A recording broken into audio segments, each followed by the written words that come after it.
Muraho neza, ni Christine kandi nishimiye kongera kubavugisha, nishimiye kongera guterana namwe. Mesaje y'uyu munsi murabona hano inyuma yanjye, hano ndi ni muri cuisine ofete. Ni verisiyo muri Zaburi 70, mba nayanditse ku rupapuro, noneho nkayizana hano muri cuisine cyangwa se muri washroom. Naba ntetse nkaba ndimo ndayimemoraza, naba ndimo noza ibyombo nabwo nkaba nabyita nko kuboroka muri make. So biramfasha kuba ndimo niga ijambo ry'Imana kandi ndi no mu mirimo yo mu rugo.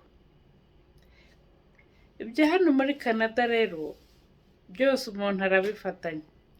Urateka ukaba uri no gusoma bibiliya, ugakoropa uri no kumesa. So yego hari umwanya ngera wo kwicara karumema niga ijambo ry'Imana, ariko ntabwo bimbuza kuyashyira ahantu hose ndi, ngo niba ndi no mu mirimo yanjye yo mu rugo biramfasha. Iri jambo rero ryo muri Zaburi 70 ni rimwe rivuga ngo nduburira amaso yanjye ku misozi, ngo mbega gutabarwa kwanjye kuzava he? Muri iyi minsi turimo buri wese aribaza ati mbega gutabarwa kwanjye kuzava he? Ariko iyo uzi ko ufite umutabazi ubishoboye byose, arengeye ibirimo biraba ku isi, nta gishobora kugutera ubwoba. Niyo mpamvu mbinginga rero, ntukarindire ngo uragera asanga aho ujye kwicara usome bibiliya.